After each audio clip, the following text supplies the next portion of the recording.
Industry పుష్పక విమానం లాంటిది.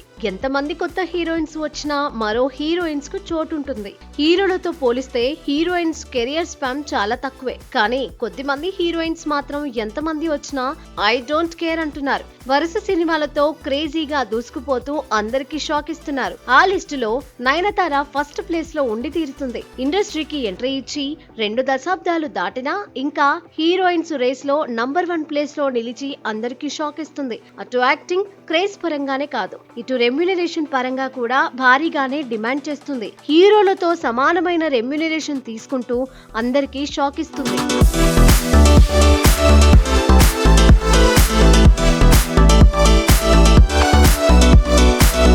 అయితే ఈ ముద్దుగుమ్మ 2 వైపులా పదునున్న కత్తిలా దూసుకెళ్తుంది. ఓ పక్క స్టార్ హీరోలతో యాక్షన్ సినిమాలు చేస్తూనే మరోవైపు లేడీ ఓరియంటెడ్ మూవీస్ తో బిజీగా ఉంది. 2 ఏళ్ల క్రితం జవాన్ సినిమాతో బాలీవుడ్ లో మెరిసిన ఈ ముద్దుగుమ్మ సౌత్ ఇండస్ట్రీ మీదే ఎక్కువగా ఫోకస్ చేస్తుంది. అయితే ప్రస్తుతం చిరంజీవి అనిల్ రావిపూడి కాంబినేషన్ లో ఒక మూవీ తెరకెక్కనుందని తెలిసిందే.